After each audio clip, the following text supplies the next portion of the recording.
লেখাটা পাওয়া যায় একটা খামের মধ্যে। তার শিরোনামায় বলা হয়েছে, গত চৈত্র মাসে উত্তর পশ্চিম ডাবেশারে অ্যালার্টনদের ফার্মের নিকটবর্তী স্থানের একটি ঘটনার সংক্ষিপ্ত বিবরণ। বন্ধ খামের পেছনে ছিল পেন্সিলে লেখা এই চিঠি। প্রিয় সিটন, শুনে আঘাত পাবে কিনা জানি না। আমার কাহিনী তুমি অবিশ্বাস করার ফলে আমি সে বিষয়ে আজ পর্যন্ত আর কারুর কাছে কোনো উল্লেখ করিনি। হয়তোবা আমার মৃত্যুর পর শেষ পর্যন্ত কোনো অপরিচিত ব্যক্তি এই কাহিনীর উপযুক্ত মর্যাদা দেবে, যে মর্যাদা থেকে আমার বন্ধু আমায় বঞ্চিত করেছিল। এই সিটন ব্যক্তিটি যে কে সেটা অনুসন্ধান করেও জানা যায়নি। ইতিমধ্যে মৃত ব্যক্তি যে অ্যালার্টনদের ফার্মে সত্যি গিয়েছিলেন এবং তার থাকাকালীন যে ভয়াবহ ঘটনা সেখানে ঘটেছিল এবং সেই ঘটনার যে আনুমানিক কারণ তিনি তার লেখায় ব্যক্ত করেছেন, সে সবই সত্য বলে প্রমাণিত হয়েছে। এই সামান্য ভূমিকাটুকু দিয়ে ডায়েরির আকারে বর্ণিত হার্ড কাসলের বিচিত্র কাহিনীটি অবিকলভাবে নিচে উদ্ধৃত করা হল। 17 এপ্রিল। এই জায়গাটি জলবায়ুর গুণ এর মধ্যেই বেশ অনুভব করছি। অ্যালার্টনদের ফার্মের উচ্চতা 1420 ফুট, সুতরাং এখানকার আবহাওয়া স্বাস্থ্যকর হওয়াই স্বাভাবিক। সকালে সেই কাশির ভাবটা ছাড়া অন্য কোনো অস্বস্তি নেই, আর টাটকা দুধ ও মাংস খাওয়ার ফলে ওজন বৃদ্ধির সম্ভাবনাও সুস্পষ্ট। স্যান্ডারসন আমার অবস্থা শুনলে খুশি হবে। অ্যালার্টনের দুই বোন দুজনেই বেশ মজার ও অমায়িক প্রকৃতির মহিলা, দুজনেই অবিবাহিতা। ফলে স্বামী ও সন্তানের অভাবে দুজনেরই স্নেহের শেষ কণাটুকু বর্ষিত হচ্ছে এই রুগ্ন ব্যক্তিটির উপর। অবিবাহিতা মহিলারা সংসারে অপ্রয়োজনীয় এ ধরনের একটা বিশ্বাস প্রচলিত আছে বলে জানি, কিন্তু আমি ভাবি এদের অভাবে আমাদের মতো অকৃতদার অপ্রয়োজনীয় পুরুষদের দশাই বা কি হতো। স্যান্ডারসন যে কেন আমায় এখানে আসতে বলেছিল তার কারণটা দুই বোনের কথাবার্তায় প্রকাশ পেয়ে গেছে। আসলে আজ অধ্যাপকের আসনে প্রতিষ্ঠিত হলেও স্যান্ডারসনের জীবনে শুরু হয়েছিল এই গ্রাম্য পরিবেশেই। হয়তো ছেলেবেলায় সে এই খামারেরই আশেপাশে কাকচড়ুই দাঁড়িয়ে বেড়াত। অসমতল উপত্যকার মাঝখানে অবস্থিত এই গ্রামটি ভারী নির্জন, নিস্তব্ধ। এই পথঘাটগুলি ছবির মতো সুন্দর। দুপাশে খাড়াই উঠে গেছে লাইমস্টোনের পাহাড়। এই পাহাড়ের পাথর এতই নরম যে হাতের চাপে আলগা হয়ে খসে আসে। এখানকার জমির ভেতরটা মনে হলো ফাঁপা। একটা অতিকায় হাতুড়ি দিয়ে যদি এই জমির ওপর ঘা দেওয়া যায় তাহলে বোধহয় তা থেকে গুরুগম্ভীর জয় ঢাকের মতো শব্দ বেরোবে। তেমন জোরে ঘা দিলে হয়তোবা জমি ধসে গিয়ে ভূগর্ভস্থিত কোনো বিশাল সমুদ্রের সন্ধান মিলবে। এসব পাহাড়ের ভেতরে জলাশয়ের অস্তিত্ব মোটেই অসম্ভব নয়, কারণ বাইরে থেকে পরিষ্কার দেখা যায় অজস্র জলধারা পাহাড়ের গা বেয়ে নেমে নানান ফাটলের মধ্যে দিয়ে আবার পাহাড়েরই ভেতরে গিয়ে ঢুকছে। এমন বড় বড় ফাটলও কিছু রয়েছে যার মধ্যে দিয়ে কিছু দূর অগ্রসর হলে মনে হয় যেন আঁকা বাঁকা সুড়ঙ্গ পথ দিয়ে তারা সোজা একেবারে পৃথিবীর অন্তঃস্থলে গিয়ে পৌঁছেছে। আমার সাইকেলের ল্যাম্পটা হাতে নিয়ে এসব গহ্বরের আনাচে কানাচে ঘোরাফেরা করে আমি গভীর আনন্দ পাই। গহ্বরের ছাতে আলো ফেলে দেখা যায় স্ট্যালাকটাইটের কালোর ফাঁকে ফাঁকে রূপলির ঝলমালানি। আলো নেভালে দুর্ভেদ্য অন্ধকার, জ্বালালে আরব্যোপন্যাসের মায়াপুরীর বর্ণচ্ছটা। এইসব ফাটলের মধ্যে একটির বিশেষত্ব হলো এই যে সেটা মানুষের কীর্তি, প্রকৃতির নয়। ব্লু জনের কথা আমি এখানে আসার আগে শুনিনি। এক জাতীয় নীল রঙের খনিজ পদার্থের নাম হলো ব্লু জন। এই ধাতু এতই দুষ্প্রাপ্য যে এর তৈরি একটি ফুলদানি বিক্রি হয় আগুনের দামে। রোমানরাই প্রথম এই অঞ্চলে ব্লু জনের অস্তিত্ব অনুমান করে পাহাড়ের গায়ে একটা গভীর সুড়ঙ্গ খোঁড়ে। আগাছার জঙ্গলে আবৃত এই সুড়ঙ্গের মুখটাকেই বলা হয় ব্লু জন গ্যাপ। রোমানদের এই কীর্তির তারিফ না করে উপায় নেই। নোনা ধরা অনেক গহ্বর ভেদ করে চলে গেছে এই সুড়ঙ্গ। অতি সন্তর্পণে অনেক মোমবাতি হাতে মজুদ রেখে এই সুড়ঙ্গে প্রবেশ না করলে এর অন্ধকার জগৎ থেকে আবার বাইরে আলোয় বেরিয়ে আসা একেবারে অসম্ভব। আমি এখনো পর্যন্ত বেশি দূর এগোইনি, তবে আজই সকালে এর মুখটায় দাঁড়িয়ে গহ্বরের অন্ধকারের দিকে চেয়ে মনে মনে প্রতিজ্ঞা করেছি যে আমার স্বাস্থ্য ফিরে পেলে কোনো এক ছুটির দিনে এসে রোমানরা ডার্বিশায়ারের পাহাড় ভেদ করে কত দূর ঢুকতে পেরেছিল সেটা যাচাই করে দেখব। এখানকার লোকেরা যে কি পরিমাণ কুসংস্কারে বিশ্বাসী তা ভাবলে অবাক লাগে। এমনকি আর্মিটেজ ছোকরাটিও দেখলাম বাদ যায় না, অথচ সে তো বেশ সুস্থ সবল শিক্ষিত লোক, আর মানুষ হিসেবেও চমৎকার। আমি গহ্বরটার সামনে দাঁড়িয়ে আছি, এমন সময় দেখি সে সামনের মাঠ পেরিয়ে আমারই দিকে আসছে। এসে বলল, ডাক্তারবাবু দেখছি এ ব্যাপারে তেমন ভয় ডর নেই। আমি একটু অবাক হয়ে বললাম, ভয়? কিসের ভয়? আর্মিটেজ গহ্বরের অন্ধকারের দিকে আঙুল তুলে দেখিয়ে বলল, ওই যিনি থাকেন ওর ভেতরে তার। এইসব পাণ্ডববর্জিত গ্রাম দেশে উদ্ভট সব কিংবদন্তি গড়ে ওঠা বোধহয় খুব সহজ। আমি আর্মিটেজকে জেরা করে তার এই অদ্ভুত ধারণার কারণ জানলাম। সে বলল, প্রায়ই নাকি গ্রামের এখান সেখান থেকে একটি আধটি করে ভেড়া উধাও হয়ে যায়। আর্মিটেজের মতে নাকি সেগুলিকে তুলে নিয়ে যাওয়া হয়। তারা যে আপনা থেকেই ভুল পথে চলে গিয়ে পাহাড়ের খাদে খন্দে হারিয়ে যেতে পারে সে কথা বলতে আর্মিটেজ বলল, একবার নাকি এক চাপ রক্ত ও একগোছা ভেড়া লোম পড়ে থাকতে দেখা গিয়েছিল। এই ঘটনারও যে একটা অত্যন্ত সাধারণ কারণ থাকতে পারে সেটা বলতে আর্মিটেজ পাল্টা জবাব দিল যে ভেড়াগুলো উধাও হয় নাকি কেবলমাত্র অমাবস্যার রাত্রে। তাতে আমি বললাম, এসব অঞ্চলে যদি ভেড়া চোর থেকে থাকে তাহলে তারা তাদের কাজের জন্য যে অমাবস্যার রাতটাই বেছে নেবে তাতে আর আশ্চর্য কি?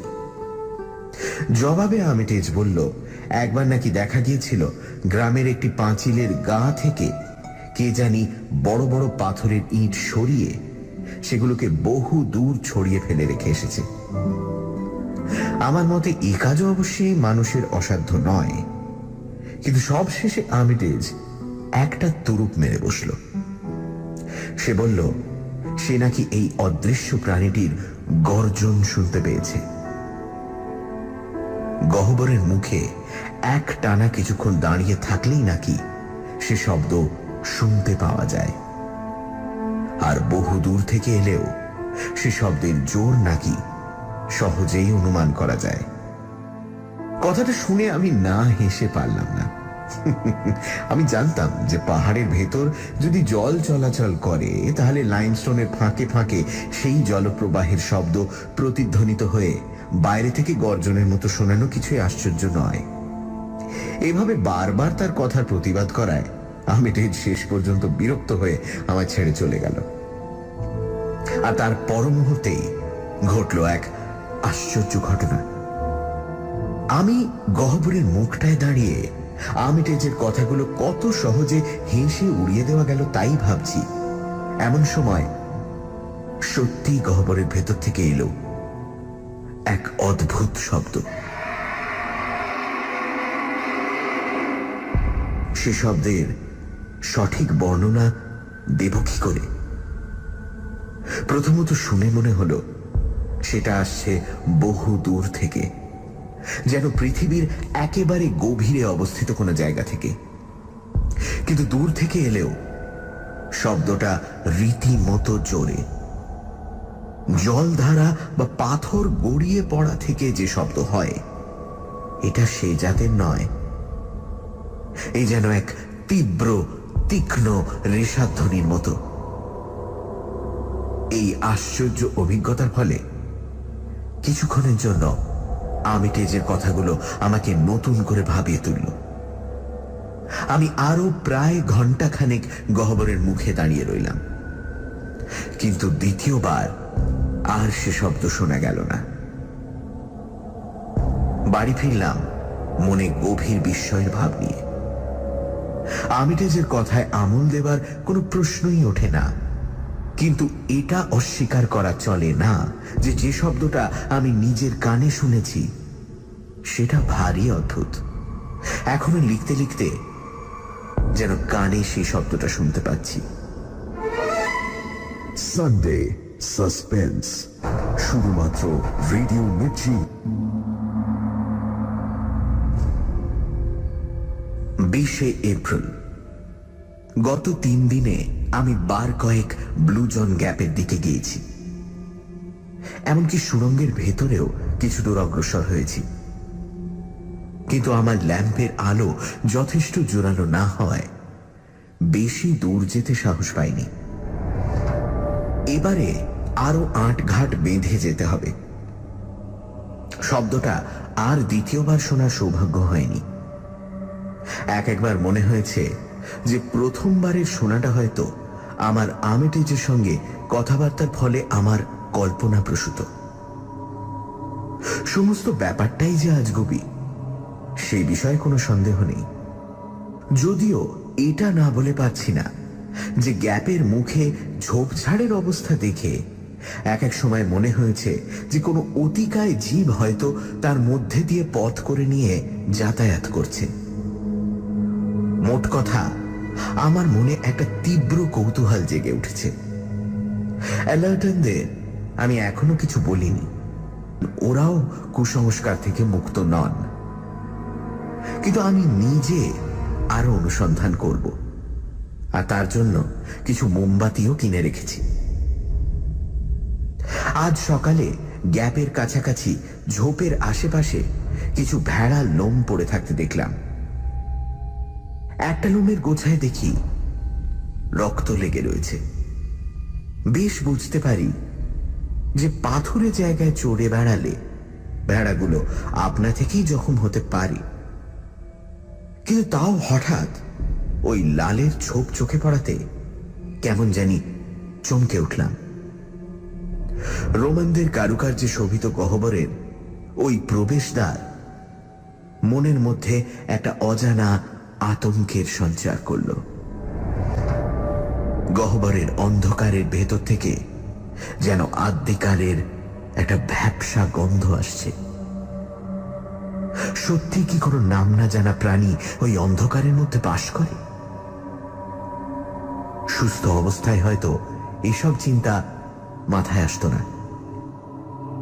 অসুখে মানুষের স্নায়ু দুর্বল হয়ে পড়ে, আর তাই তার মনে নানান অসম্ভব কল্পনা দানা বাঁধতে পারে। এই সব ভীতিজনক চিন্তা আমার সংকল্পকে শিথিল করে দিয়েছিল। ভেবেছিলাম গহ্বরের রহস্য রহস্যই থাক, এ নিয়ে আর মাথা ঘামাবো না। কিন্তু আজ রাত্রে আবার নতুন করে উৎসাহ জেগে উঠেছে, আর মনেও অনেকটা জোর পাচ্ছি। আশা করি কাল এ ব্যাপারে আরো কিছু দূর অগ্রসর হতে পারব। 22 এপ্রিল। আমি যথাসাধ্য পুঙ্খানুপুঙ্খভাবে কালকের অদ্ভুত অভিজ্ঞতাটা বর্ণনা করার চেষ্টা করছি। কাল যখন আমি ব্লু জন গ্যাপের উদ্দেশ্যে রওনা দিই তখন বিকেল। বলতে দ্বিধা নেই, সেখানে পৌঁছে গহ্বরের দুর্ভেদ্য অন্ধকারের দিকে চাইতেই আবার যেন সেই আশঙ্কার ভাবটা আমার মনে জেগে উঠল। মনে হলো একা না এসে একজন সঙ্গী আনা বোধহয় বুদ্ধিমানের কাজ হতো।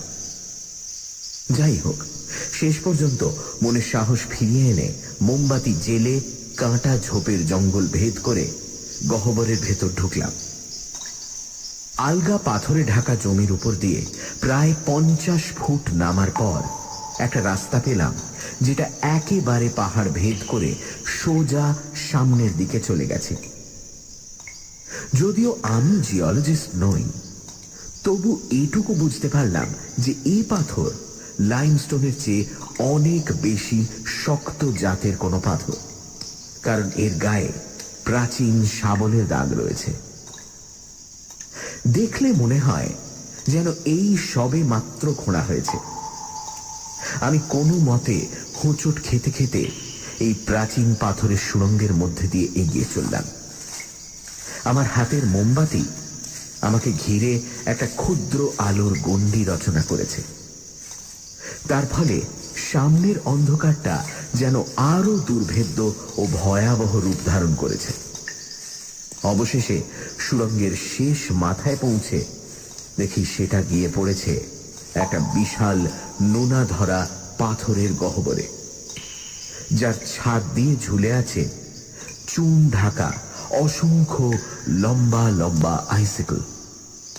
আবছা আলোয় আরো লক্ষ্য করলাম যে গহ্বরের দেওয়াল ভেদ করে চারিদিক দিয়ে আরো অনেকগুলো জলে ক্ষয়ে যাওয়া রাস্তা এঁকে বেঁকে কোথায় জানি গিয়েছে। আমি দাঁড়িয়ে দাঁড়িয়ে আরো এগোবো না ফিরে যাব তাই ভাবছি। এমন সময় আমার পায়ের কাছে একটা জিনিস প্রবলভাবে আমার দৃষ্টি আকর্ষণ করল। গহ্বরের মেঝের অধিকাংশটাই হয় পাথর না হয় চুনের আবরণে ঢাকা, কিন্তু একটা জায়গায় বেশ খানিকটা অংশ জুড়ে ছাদ থেকে জল চুইয়ে পড়ে কাদা হয়ে আছে। সেই কাদার ঠিক মাঝখানে দেখলাম একটা প্রকাণ্ড ছাপ, অস্পষ্ট অথচ গভীর। ওপর থেকে পাথরের চাই পড়ে যেমন হয় অনেকটা সেই রকম, কিন্তু কাছাকাছির মধ্যে কোনো আলগা পাথর বা এমন কিছুই লক্ষ্য করলাম না যাকে ওই ছাপের জন্য দায়ী করা চলে। অথচ কোনো পরিচিত জন্তুর পায়ের এত বড় ছাপ পড়া সম্ভব নয়। আর জন্তুই যদি হয় তাহলে মাত্র একটা পায়ের ছাপ কেন? যতখানি জায়গা জুড়ে কাদা হয়েছে, কোনো চেনা জন্তু অন্তত আর একটা ছাপ না ফেলে অতখানি জায়গা পেরোতে পারে না।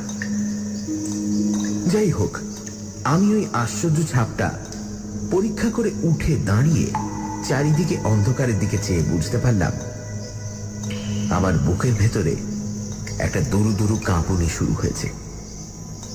আর তার সঙ্গে আমার হাতের মোমবাতিটাও কিছুতেই স্থির রাখতে পারছি না। অবশেষে নিজের মনকে বোঝালাম যে অত বড় ছাপ যখন কোনো পরিচিত জানোয়ারের হতে পারে না, এমনকি হাতিরও না, তখন এ ধরনের অমূলক কল্পনাকে প্রশ্রয় দেওয়া মানে আমার কাজের ব্যাঘাত ঘটানো ছাড়া আর কিছুই নয়। আরো এগোনোর আগে আমি একবার যে সুড়ঙ্গটা দিয়ে গহ্বরে এসে পৌঁছেছি তার মুখের চেহারাটা ভালো করে দেখে চিনে রাখলাম। এই কাজটা খুবই দরকারি, কারণ এটা ছাড়া আরো অনেকগুলো রাস্তা গহ্বরের থেকে বেরিয়েছে। কোথায় ফিরতে হবে সেটা জেনে নিয়ে অবশিষ্ট মোমবাতি ও দেশলাইয়ের কাঠিগুলো একবার পরীক্ষা করে আমি অসমতল পাথরের উপর দিয়ে গহ্বরের ভেতর এগিয়ে চললাম। রওনা হবার কয়েক মুহূর্তের মধ্যেই আচমকা এক চরম বিপদের সামনে পড়তে হলো। আমার সামনে দিয়েই বয়ে চলেছিল প্রায় 20 ফুট চওড়া একটি নালা। সেটাতে পা না ভিজিয়ে টপকে পার হওয়া যায় কোনখান দিয়ে সেটা দেখবার জন্য আমি জলের ধার দিয়ে হেঁটে চলেছি। এমন সময় নালার ওপর একটা পাথরের ঢিপি চোখে পড়ল। আন্দাজে মনে হলো এক লাফে সেই ঢিপিটার উপর পৌঁছানো যায়, কিন্তু পাথরের তলার দিকটা জলে ক্ষয়ে যাওয়ার ফলে সেটার উপর লাফ দিয়ে পড়তেই সেটা কাত হয়ে আমায় ফেলে দিল একেবারে বরফের মতো ঠান্ডা নালার জলে। মোমবাতিটা নিভে গেল সঙ্গে সঙ্গে, আর আমি ঘুটঘুটে অন্ধকারে জলের মধ্যে পড়ে অসহায়ভাবে এই দিক ওদিক হাতড়াতে লাগলাম। শেষটায় কোনো রকমে দাঁড়িয়ে উঠে নিজের গোয়ার তুমির কথা ভেবে ভয়ের চেয়ে হাসি পেল বেশি। জ্বলন্ত মোমবাতিটা অবশ্য জলে পড়ে খোয়া গেছে, কিন্তু আমার পকেটে রয়েছে আরো দুটো, কাজে চিন্তা নেই। একটা মোমবাতি বার করে সেটা জ্বালাতে গিয়ে বুঝতে পারলাম বিপদটা কোথায়। জলে পড়ার ফলে আমার দেশলাইয়ের বাক্সটা ভিজে একেবারে সপসপে হয়ে গিয়েছে, ফলে সেটাতে আর কোনো কাজই হবে না। এবার সত্যি করেই আমার রক্ত হিম হয়ে এলো। অন্ধকারের নমুনাটাও এবার বেশ বুঝতে পারলাম। চারিদিক থেকে সে অন্ধকার যেন আমায় ঘিরে চেপে ধরে রয়েছে। হাত দিয়ে যেন সে অন্ধকারের ঘনত্ব অনুভব করা যায়। আমি কোনো রকমে নিজেকে সংযত করার চেষ্টা করলাম। গহ্বরের কোন দিকে কি আছে সেটা প্রাণপণে মনে করার চেষ্টা করলাম, কিন্তু সেই চেষ্টাও বৃথা। কারণ চিনে রাখার মতো যা কিছু দেখে রেখেছিলাম তা সবই দেওয়ালের উপর দিকে, সুতরাং মেঝে হাতড়ে কোনো ফলই হবে না। তাও হয়তো দেওয়ালের গায়ে হাত বুলিয়ে সাবধানে এগোলে পর আবার রোমান সুড়ঙ্গর মুখটায় পৌঁছানো যেতে পারে, এই মনে করে আমি এক পা দু পা করে দেওয়ালের দিক আন্দাজ করে এগোতে লাগলাম। অচিরেই বুঝতে পারলাম এই চেষ্টায় কোনো ফল হবে না। ওই বেয়াড়া অন্ধকারে 10-12 পা হাঁটার পরেই বুঝলাম যে এ অবস্থায় দিকবিদিক জ্ঞান বজায় রাখা অসম্ভব। নালার কুলকুল শব্দ থেকে অবশ্য বুঝতে পারছিলাম সেটা কোনখান দিয়ে বইছে, কিন্তু সেটা থেকে সামান্য দূরে গেলেই নিজেকে সম্পূর্ণ অসহায় মনে হচ্ছিল। বুঝলাম এই অবস্থায় গহ্বর থেকে বেরোনোর কোনো উপায় নেই। আমি আবার সেই পাথরটার উপর বসে আমার শোচনীয় অবস্থা সম্বন্ধে ভাবতে আরম্ভ করলাম। আমি যে ব্লুজন গহ্বর অভিযানের উদ্দেশ্যে বেরিয়েছিলাম সে কথা আমি কাউকে বলিনি, সুতরাং আমি হারিয়ে গেলেও আমাকে খুঁজতে কোনো সার্চ পার্টি যে এদিকে আসবে এমন কোনো আশা নেই। একমাত্র নিজের উপস্থিত বুদ্ধি ছাড়া আমার আর কোনো অবলম্বন নেই। মুক্তির উপায় যেটা রয়েছে সেটা হলো কোনো এক পন্থা বার করে দেশলাইগুলোকে শুকিয়ে নেওয়া। আমি যখন জলে পড়েছিলাম তখন আমার শরীরের একটা দিকই ভিজেছিল, বাঁ দিকের কাঁধটা জলের ওপরে ছিল। আমি দেশলাইয়ের বাক্সটা বার করে সেটাকে আমার বাঁ বগলের তলায় চেপে বসে রইলাম। শরীরের উত্তাপ সেটাকে শুকোনোর কাজে নিশ্চয়ই কিছুটা সাহায্য করবে, তবে কমপক্ষে ঘন্টা খানেকের আগে মোমবাতি জ্বালানোর কোনো সম্ভাবনা নেই, এবং এই ঘন্টা খানেক চুপচাপ বসে থাকা ছাড়া আর কোনো গতি নেই।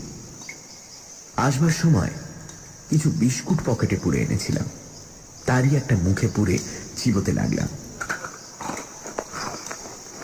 বিস্কুটের শুকনো ভাবটা কাটানোর জন্য যে নালায় আমার পতন হয়েছিল তারই খানিকটা জল আঁজলা করে তুলে মুখে ঢেলে দিলাম। খাওয়া শেষ হলে পর নিজের শরীরটাকে ঢিপির উপর একটু এদিক ওদিক নেড়ে ঠেস দেওয়ার একটা জায়গা বার করে পা ছড়িয়ে চিত হয়ে শুয়ে পড়লাম। গহ্বরের স্যাঁতস্যাঁতে ঠান্ডাটা বেশ তীব্রভাবেই অনুভব করছিলাম, কিন্তু মনকে বোঝালাম যে আধুনিক চিকিৎসকদের মতে আমার যে রোগ তাতে জানলা খুলে শোয়া এবং শীত গ্রীষ্ম নির্বিশেষে প্রাকৃতিক পরিবেশে বিচরণ, এই দুটোর কোনোটাই নিষিদ্ধ নয়। ক্রমে গহ্বরের দুর্ভেদ্য অন্ধকার ও নালার একঘেয়ে কুলকুলানি আমাকে তন্দ্রাচ্ছন্ন করে ফেলল। কতক্ষণ এইভাবে ছিলাম জানি না, ঘণ্টাখানিক কিংবা হয়তো তারও কিছু বেশি হবে। এমন সময় হঠাৎ আমাকে সম্পূর্ণ সজাগ হয়ে ঢিপির উপর সোজা হয়ে উঠে বসতে হলো। আমার কানে একটা শব্দ এসেছে। সেটা নালার শব্দর চেয়ে একেবারে আলাদা। শব্দটা এখন আর নেই, কিন্তু তার প্রতিধ্বনি এখনো আমার কানে বাজছে। এটা কি মানুষের পায়ের শব্দ? আমাকে খুঁজতে এসেছে নাকি কোনো দল? কিন্তু তাই যদি হয়, তাহলে তো তারা আমার নাম ধরে ডাকবে। যা শুনছি তা তো মানুষের গলার শব্দ নয়। আমি দুরু বক্ষে দম প্রায় বন্ধ করে বসে রইলাম।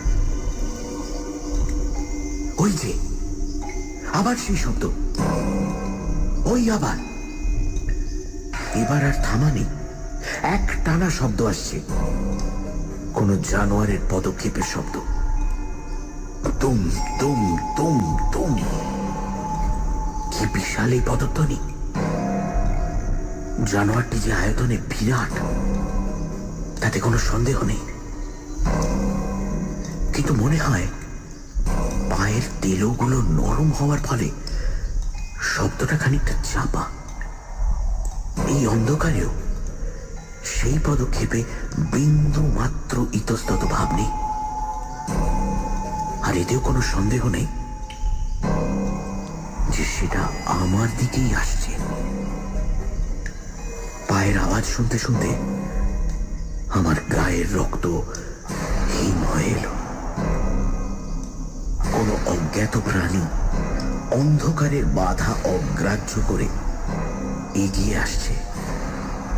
আমি পাথরের ওপর শটান শুয়ে পড়ে নিজেকে যথাসম্ভব অদৃশ্য করে ফেলার চেষ্টা করলাম।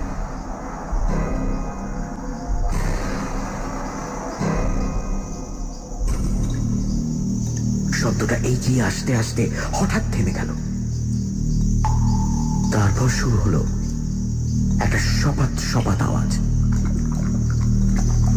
জন্তুটা নালার জল খাচ্ছে। তারপর একটুক্ষণ চুপচাপ, কেবল মধ্যে মধ্যে প্রচন্ড নিঃশ্বাস প্রশ্বাসের শব্দ।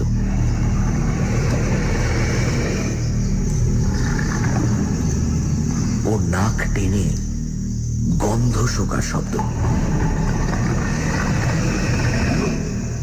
জন্তুটা কি আমার অস্তিত্ব টের পেয়ে গেল নাকি? আমার নিজের নাক তখন একটা বিশ্রী বুনো গন্ধে ভরে আছে। তারপর আবার শুরু হলো পায়ের শব্দ, আর সেটা যে নালার এদিকে,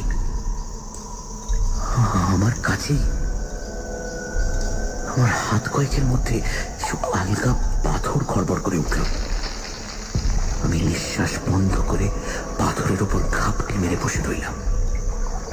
তারপর শুনলাম পায়ের শব্দ পিছিয়ে যাচ্ছে।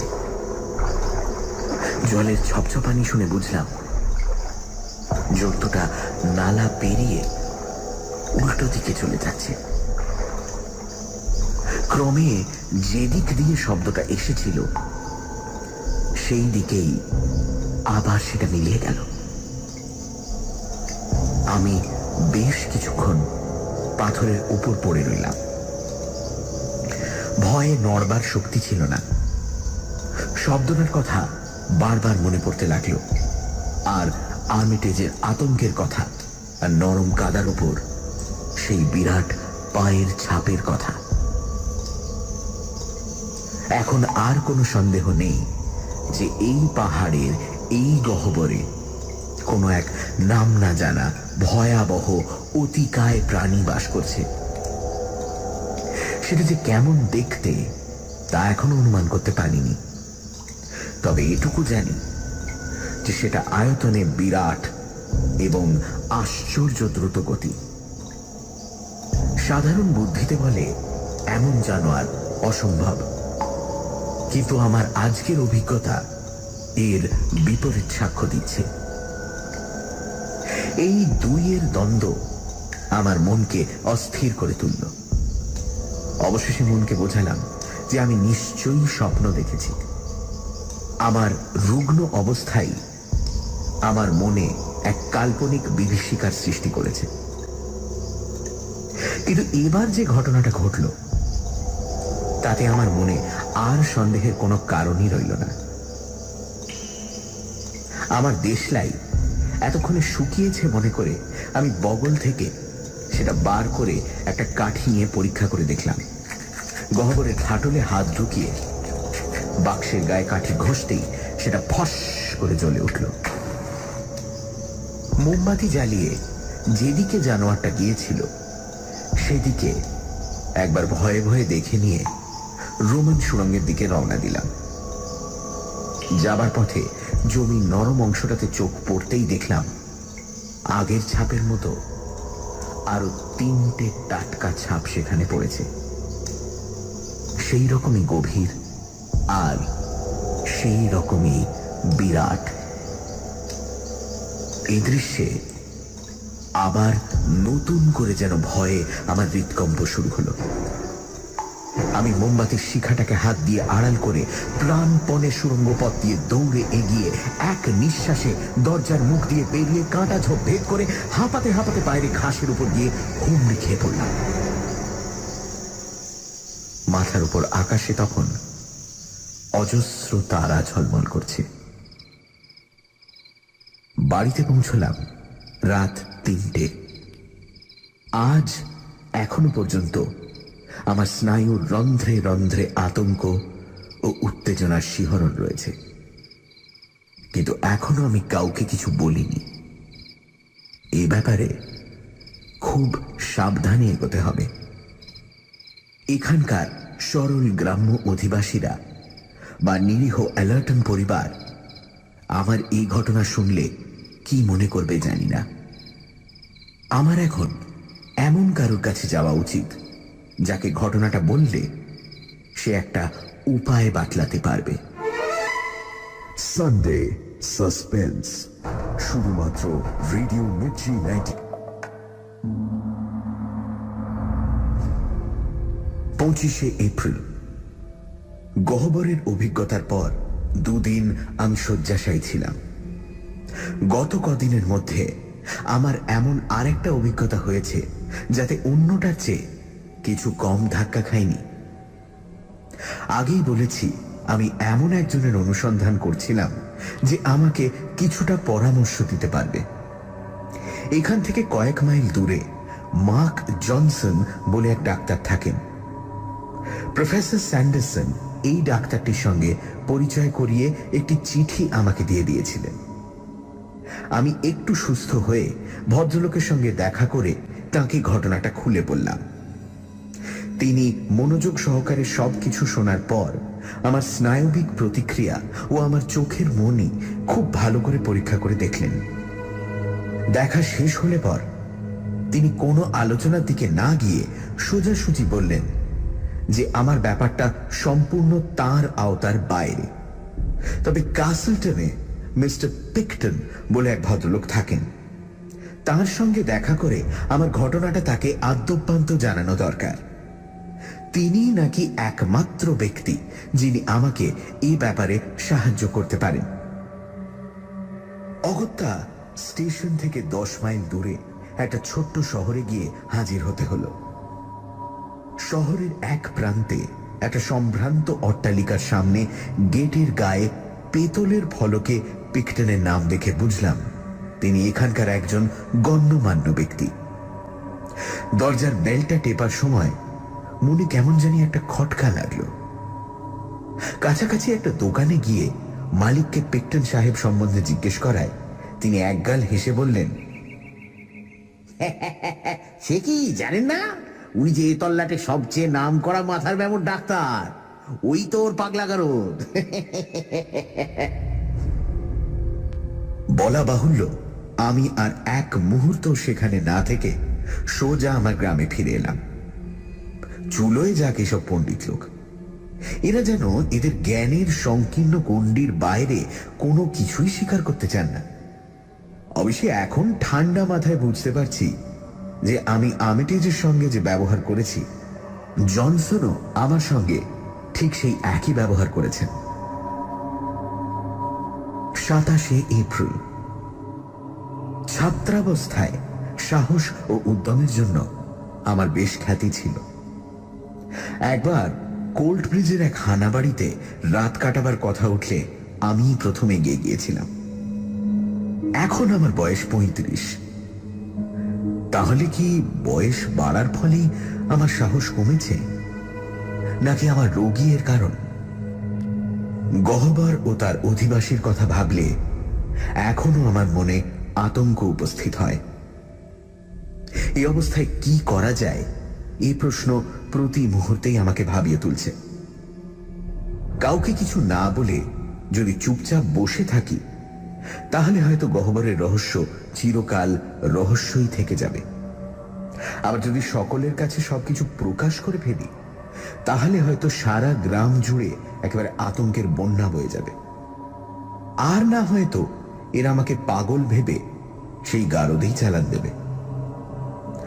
সবচেয়ে ভালো পন্থা বোধ হয় আরো কিছুদিন অপেক্ষা করে আরো ভালোভাবে আঁটঘাট বেঁধে আর একবার গহ্বর অভিযান। আমি এর মধ্যেই কাসলটনে গিয়ে কিছু প্রয়োজনীয় জিনিস সংগ্রহ করে এনেছি। তার মধ্যে প্রধান হল একটা অ্যাসিটিলিন ল্যাম্প ও একটা দোনলা বন্দুক। দ্বিতীয়টা অবশ্য ধার করতে হয়েছে, তবে 1 ডজন ভালো কার্তুজ আমি নিজে পয়সা খরচ করে কিনেছি। যা আছে তাতে একটা আস্ত গন্ডার অনায়াসে ধরাশায়ী করা চলে। মোট কথা, আমার গুহাবাসী বন্ধুটির সঙ্গে সাক্ষাতের জন্য আমি প্রস্তুত। কিছুটা স্বাস্থ্যোন্নতি ও আরো খানিকটা মনের জোর পেলেই আমি যুদ্ধং দেহি বলে বেরিয়ে পড়ব। কিন্তু আপাতত এই জানোয়ারটি ঠিক কোন জাতের, সেই প্রশ্নে আমার ঘুম নষ্ট হতে চলেছে। একের পর এক নানান জবাব আমি নিজেই বাতিল করে দিয়েছি। ভেবে ভেবে কোনো কুল কিনারা পাচ্ছি না। এটা যে একটা রক্ত মাংসের জ্যান্ত জানোয়ার, সেটা তো তার চিৎকার আর তার পায়ের ছাপ থেকেই প্রমাণ হয়। তাহলে কি হিংস্র ড্রাগন জাতীয় যেসব প্রাণীর কথা আমরা রূপকথায় পড়েছি, সেগুলো আসলে কাল্পনিক নয়? তাদের খানিকটা অংশ কি আসলে সত্যি? এবং সেই সত্যটুকু প্রমাণ করার ভার কি শেষটায় আমার উপর পড়ল? 3রা মে। কদিন যাবৎ এখানকার বসন্তকালের খামখেয়ালি আবহাওয়াটা আমাকে বেশ কাবু করেছে। আর এই কদিনের ভেতরই এমন কিছু উদ্ভট ঘটনা ঘটেছে যার তাৎপর্য কেবল আমিই বুঝি। রাতগুলো মেঘলা হওয়ায় 3 দিন চাঁদের আলো ছিল না। এর আগে ঠিক এমন রাত্রেই একটা ভেড়া উধাও হয়েছে। গত কয়েক রাত্রেও ভেড়া লোপ পেয়েছে। অ্যালার্টনদের 2টি, ক্যাটওয়াকের বুড়ো পিয়ারসনের 1টি ও মিসেস মুলটনের 1টি। 3 রাত্রে 4টি ভেড়া উধাও। কোনো চিহ্নই পাওয়া যায়নি সেগুলোর। ফলে চতুর্দিকে নানান রকম গুজব রটছে। কেউ বলে এটা ভেড়া চোরের কাজ, কেউ বলে আশেপাশে নাকি বেদেরা আস্তানা গেড়েছে। এ হলো তাদেরই কীর্তি। কিন্তু এর চেয়েও গুরুতর একটা ঘটনা ঘটেছে গত কদিনের মধ্যে। আর্মিটেজ নিখোঁজ। গত বুধবার রাত্রে সে নাকি তার বাড়ি থেকে বেরিয়েছিল। তারপর থেকে তার আর খোঁজ পাওয়া যায়নি। আর্মিটেজে আত্মীয় স্বজন নেই, তাই তার অন্তর্ধান তেমন একটা চাঞ্চল্যের সৃষ্টি করল না। লোকে বলছে সে নাকি অনেক টাকা ধারত, তাই অন্য কোনো জায়গায় চাকরি নিয়ে চলে গেছে। সেখান থেকে কদিনের মধ্যেই হয়তো তার জিনিসপত্র চেয়ে পাঠাবে।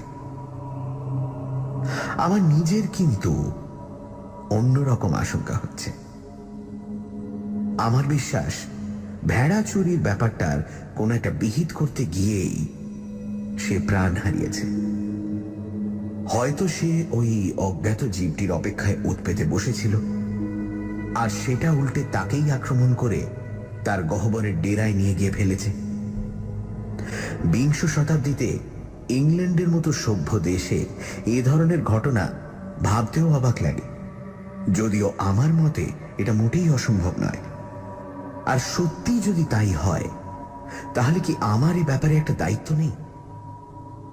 আমি যখন এত দূরই জেনেছি, তখন আমার কর্তব্য এটার একটা প্রতিকারের চেষ্টা করা, সম্ভব হলে নিজেই। আজকের একটা ঘটনার পর আমি স্থির করেছি নিজেই এ ব্যাপারে একটা কিছু করব। সকালে স্থানীয় পুলিশ স্টেশনে গিয়েছিলাম। ইন্সপেক্টর সাহেব গম্ভীরভাবে আমার বক্তব্য একটা মোটা খাতায় তুলে নিয়ে আমাকে নমস্কার করে বিদায় দিলেন। বাইরে বেরোতে না বেরোতে শুনতে পেলাম তার অট্টহাসি। বুঝতে পারলাম তিনি তার সাঙ্গপাঙ্গদের কাছে আমার কাহিনীটা বেশ রসিয়ে পুনরাবৃত্তি করছেন। ঠিক 1.5 মাস পর আমার খাটে বালিশের উপর পিঠ দিয়ে বসে আমি আমার ডায়েরি লিখছি। শরীর ও মন বিপর্যস্ত, বিহ্বল হয়ে আছে। যে সংকটের সামনে পড়তে হয়েছিল, আর কোনো মানুষের ভাগ্যে তেমন হয়েছে কিনা জানি না, কিন্তু আমার উদ্দেশ্য সফল হয়েছে। ব্লু জন গ্যাপের বিভীষিকা চিরকালের মতো বিদায় হয়েছে। জনসাধারণের মঙ্গলের জন্য আমার মতো রুগ্ন ব্যক্তির পক্ষেও কিছু করা সম্ভব হয়েছে। এইবারে যথাসম্ভব পরিষ্কারভাবে যা ঘটেছিল তার বিবরণ দিই। 3রা মের রাতটা ছিল অন্ধকার ও মেঘাচ্ছন্ন, ঠিক যেমন রাত্রে নাম না জানা জানোয়ারটা হানা দিতে বেরোয়। রাত 11টায় হাতে লণ্ঠন ও বন্দুক নিয়ে আমি বাড়ি থেকে রওনা দিলাম।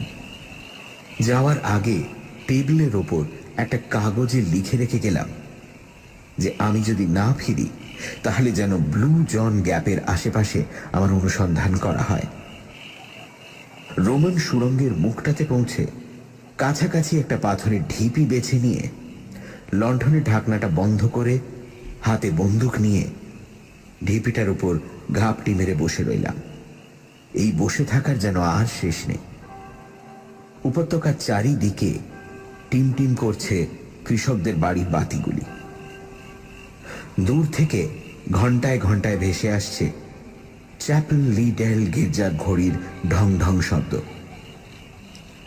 আশেপাশে অন্য লোকজন যে রয়েছে, তার চিহ্নগুলো যেন আমার একাকিত্বকে আরো করুণ ও দুর্বিষহ করে তুলছিল। এক এক সময় মনে হচ্ছিল আমার অভিযানে জলাঞ্জলি দিয়ে সব ছেড়ে ছুড়ে বাড়ি ফিরে যাই। কিন্তু মানুষের মনে আত্মসম্মান বোধটা এত গভীর ও বদ্ধমূল যে একটা কোনো সংকল্প নিয়ে একবার অগ্রসর হলে মাঝপথে ফিরে আসা ভারী মুশকিল। সেই কারণে সেদিন আমি গহ্বরের মুখ থেকে ফিরে আসতে পারিনি। আর যাই হোক, আমি কাপুরুষ এই অপবাদ আমাকে কেউ দিতে পারবে না। দূরের গির্জার ঘড়িতে 12টা বাজল, তারপর 1টা, তারপর 2টো। এই সময়টা অন্ধকার সবচেয়ে গভীর। তারাহীন আকাশের নিচ দিয়ে মেঘ ভেসে চলেছে। পাহাড়ের ফাটলে কোথায় যেন একটা পেঁচা ডেকে উঠল। এছাড়া এক শুধু ঝিরঝিরে হাওয়ার শব্দ, আর সব চুপ। এমন সময় হঠাৎ কানে এলো এক পরিচিত আওয়াজ, আর তার সঙ্গে পায়ের ধাক্কায় পাথর গড়িয়ে যাওয়ার শব্দ। ক্রমে এদিকে আসছে শব্দটা, কাছে, আরো কাছে। এবার সুরঙ্গের মুখের ঝোপঝাড় খচমচ করে উঠল। পর মুহূর্তেই আবছা অন্ধকারের ভেতর দিয়ে সৃষ্টি ছাড়া নাম না জানা অতিকায় কি যেন একটা প্রায় নিঃশব্দে দ্রুত পদে গুহা থেকে বেরিয়ে আমার ঠিক পাশ দিয়ে গিয়ে রাতের অন্ধকারে মিলিয়ে গেল। ভয়ে আমার নিঃশ্বাস বন্ধ হয়ে আসার উপক্রম। বুঝতে পারলাম এতক্ষণ অপেক্ষা করার সত্ত্বেও আমার মনটা এই অপ্রত্যাশিত ও ভয়ঙ্কর অভিজ্ঞতার জন্য মোটেও প্রস্তুত ছিল না। এবার আমার সমস্ত সাহস সঞ্চয় করে জানোয়ারটার ফেরার অপেক্ষায় বসে রইলাম। গহ্বরের বাইরের শান্তিময় নিরুদ্বেগ পরিবেশ থেকে বোঝবার কোনো উপায় নেই যে এক বিপুল বিদঘটে প্রাণী এই সবে মাত্র সেখানে হানা দিতে বেরিয়েছে। সেটা কত দূর যাবে, কি মতলবে গেছে, কখন ফিরবে, সেসব জানার কোনো উপায় নেই। পাথরের ওপর বন্দুকের নলটাকে বসিয়ে মনে মনে প্রতিজ্ঞা করলাম যে দ্বিতীয়বার আর সংকটের মুহূর্তে সাহস হারাবো না। যত বড় দুশ্মনী হোক না কেন, এবার তার বিরুদ্ধে রুখে দাঁড়াতেই হবে। সজাগ থাকা সত্ত্বেও জানোয়ারটা যে কখন ফিরে এলো সেটা টেরই পাইনি। হঠাৎ সামনে চেয়ে দেখি আবার সেই অধিকায় জানোয়ার ঘাসের উপর দিয়ে নিঃশব্দে হেঁটে ব্লুজন সুড়ঙ্গের দিকে আসছে। আবার অনুভব করলাম বন্দুকের ঘোড়ার উপর রাখা আমার ডান হাতের তর্জনী অবশ হয়ে আসছে। প্রাণপণ চেষ্টা করে কোনো রকমে আমার জড় ভাবটাকে কাটিয়ে উঠলাম। ঝোপঝাড় ভেদ করে জানোয়ারটা গুহার ভেতর ঢুকে প্রায় অদৃশ্য হয়ে এসেছে। এমন সময় আমি বন্দুকের ঘোড়া টেপে দিলাম।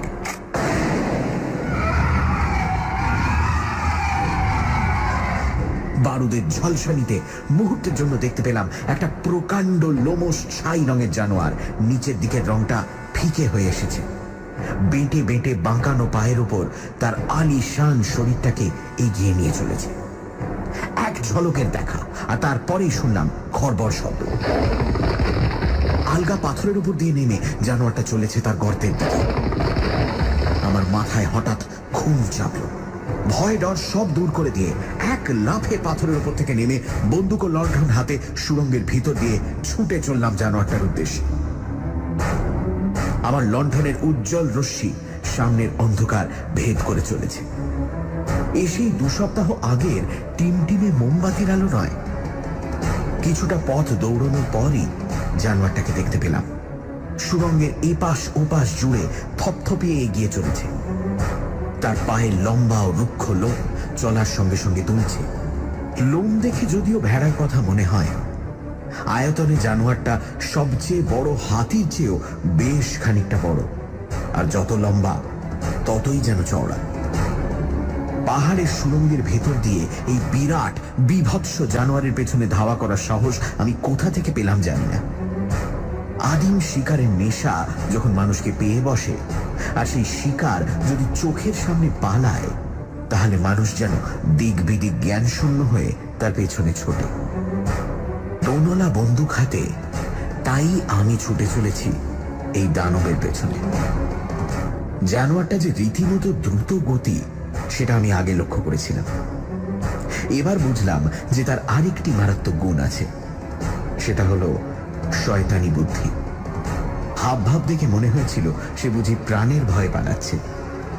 সে যে আবার উল্টো মুখে ঘুরে রুখে দাঁড়াতে পারে, সেটা আমি স্বপ্নেও ভাবিনি। আগেই বলেছি সুড়ঙ্গটা গিয়ে পড়েছে একটা বিরাট গহ্বরে। কিছুক্ষণ দৌড়বার পর সেই গহ্বরটাতে পৌঁছতে হঠাৎ জানোয়ারটা থমকে থেমে আমার দিকে ফিরে দাঁড়ালো। লণ্ঠনের সাদা আলোতে তার যা চেহারা দেখলাম তা আমি জীবনে ভুলতে পারবো না। ভাল্লুকের মতো হিংস্র ভঙ্গিতে সামনের 2 পা শূন্যে তুলে দাঁড়িয়ে আছে পর্বত প্রমাণ জানোয়ারটা। আয়তনে ভাল্লুকের 10 গুণ। উঁচানো 2 পায়ের থাবায় লম্বা তীক্ষ্ণ বাঁকানো নখ, বিভৎস বিকৃত হাঁ করা লাল মুখে ধারালো দাঁতের সারি। ভাল্লুকের সঙ্গে পার্থক্য কেবল একটা ব্যাপার, যে ব্যাপারে এটার সঙ্গে পৃথিবীর আর কোনো জানোয়ারের কোনো মিল নেই। সেটা হলো জানোয়ারটার ঠিকরে বেরিয়ে আসা দৃষ্টিহীন, মমিহীন, জ্বলন্ত বলের মতো দুটো চোখ। কি দেখলাম সেটা ভালো করে বোঝার আগেই জানোয়ারটা থাবা উঁচিয়ে আমার উপর ঝাঁপিয়ে পড়ল। এরপরে আমার হাত থেকে লণ্ঠনটা ছিটকে পড়ে ভেঙে চুরমার হয়ে যাওয়া ছাড়া আমার আর কিছুই মনে নেই।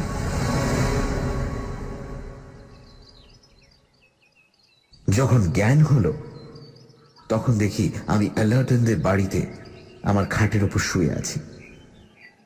ব্লু জন গ্যাপের ঘটনাটার পর 2 দিন কেটে গেছে। মাথায় চোট লেগে অজ্ঞান হয়ে বাঁ পায়ের হাড় ও পাঁজরের দুটো হাড় ভাঙা অবস্থায় আমি সারা রাত ওই গুহার মধ্যেই পড়েছিলাম। পরদিন সকালে আমার লেখা চিঠি পেয়ে জোনা 10 চাষা দল করে গিয়ে আমায় খুঁজে বার করে বাড়িতে ফিরিয়ে নিয়ে এসেছে। সেই থেকে সমানে নাকি আমি প্রলাপ বকছি। জানোয়ার জাতীয় কিছুই নাকি এদের চোখে পড়েনি। আমার বন্দুকের গুলি যে কোনো প্রাণীকে জখম করেছে তার প্রমাণ হিসেবে কোনো রক্তর চিহ্ন নাকি এরা দেখতে পায়নি। আমার নিজের অবস্থা এবং জমিতে কিছু অস্পষ্ট দাগ ছাড়া আমার কাহিনীর সত্যতা প্রমাণ করার মতো কিছুই নাকি পাওয়া যায়নি। এই ঘটনার পর 1.5 মাস কেটে গেছে। আমি এখন বাইরের বারান্দায় বসে রোদ পোয়াচ্ছি। আমার ঠিক সামনেই খাড়া পাহাড়, তার পাংশুটে পাথরের গায়ে ওই যে দেখা যাচ্ছে ব্লু জনের সুড়ঙ্গের মুখ।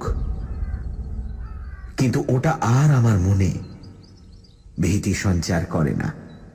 আর কোনোদিন ওই সুড়ঙ্গের ভেতর থেকে কোনো ভয়ঙ্কর প্রাণী মনুষ্য জগতে হানা দিতে বেরোবে না।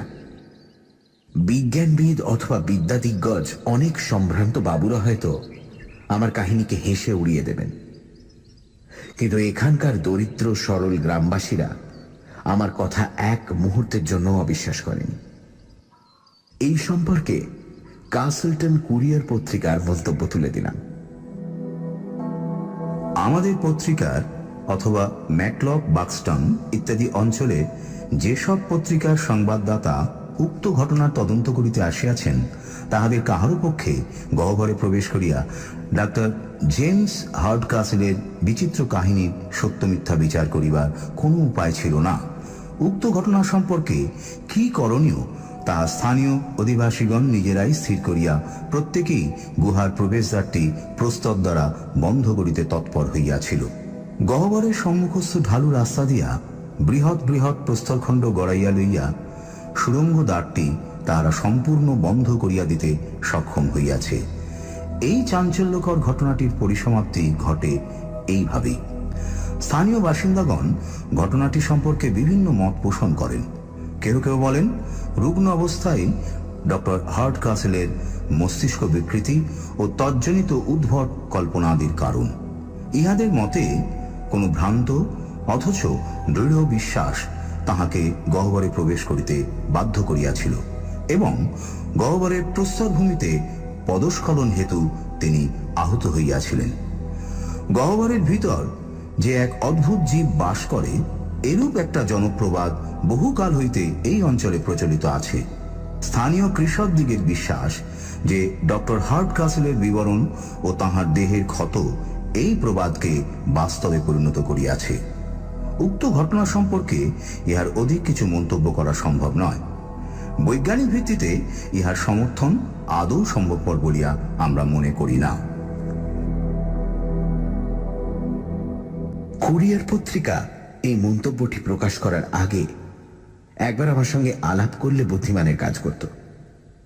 আমি অনেক ভেবে ঘটনাটার একটা বৈজ্ঞানিক কারণ অনুমান করে এর অবিশ্বাস্যতা খানিকটা দূর করেছি। অন্তত আমার নিজের অভিজ্ঞতার একটা বৈজ্ঞানিক ভিত্তি হিসেবে আমি এখানে সেটা পেশ করছি। আমার মতে ইংল্যান্ডের এইসব অঞ্চলে ভূগর্ভে বিস্তীর্ণ জলাশয় আছে। পাহাড়ের ফাটল দিয়ে বাইরের জলস্রোত ভিতরে ঢুকেই এইসব জলাশয়ের সৃষ্টি করেছে। জলাশয় থাকলেই বাষ্পের উদ্ভব হবে এবং বাষ্প থেকে বৃষ্টি ও বৃষ্টি থেকে উদ্ভিদের জন্ম সম্ভব।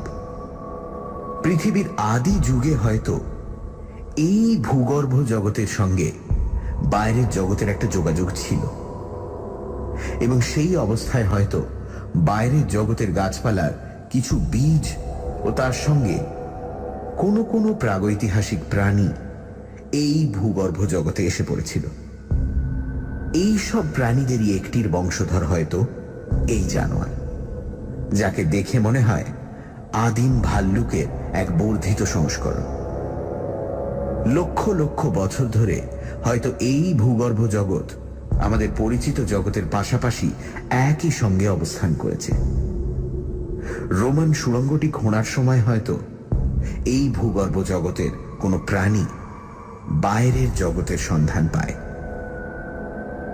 অন্ধকারবাসী অন্য সব প্রাণীর মতোই এও দৃষ্টিশক্তিহীন জীব, অথচ অন্য সব ইন্দ্রিয় এতই সজাগ যে চোখের অভাব পূরণ হয়ে যায়।